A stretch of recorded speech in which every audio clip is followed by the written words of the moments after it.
Pemirsa, terima kasih dan masih bersama kami. Berita selanjutnya, Mahabharata. Pengusaha di Banjarmasin diminta membayar tunjangan hari raya kepada karyawan seminggu sebelum perayaan Idul Fitri supaya karyawan dapat merayakan hari raya dengan lebih tenang dan bahagia.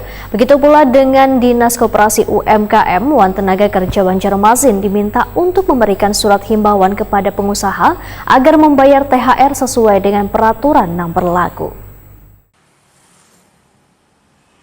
Pengusaha di Banjarmasin diminta untuk membayar tunjangan hari raya kepada karyawan seminggu sebelum perayaan Idul Fitri, supaya karyawan dapat merayakan hari raya dengan lebih tenang dan bahagia.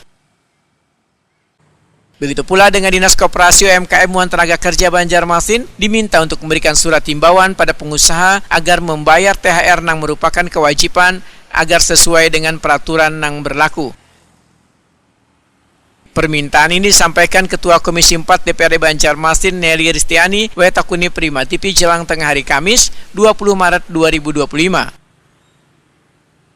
Politisi Partai Gerindra ini menyatakan pembayaran THR tepat waktu sangat penting untuk membantu karyawan dalam mempersiapkan diri merayakan Idul Fitri, karena pembayaran THR adalah kewajiban pengusaha yang harus dilakukan sesuai dengan peraturan yang berlaku.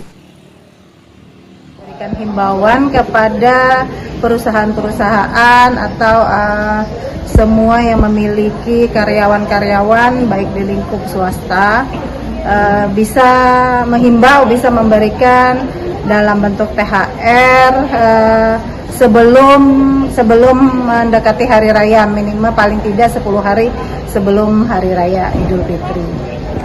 Mungkin nanti kami akan survei, mungkin ada beberapa perusahaan sudah mengeluarkan THR-nya, tapi ada beberapa dari perusahaan yang memang belum mengeluarkan bentuk THR tersebut. Nelly Ristiani menyatakan pembayaran THR yang tepat waktu dapat meningkatkan kesejahteraan karyawan dan memperkuat hubungan industrial antara pengusaha dan karyawan, serta menunjukkan kepedulian pengusaha terhadap kesejahteraan karyawan.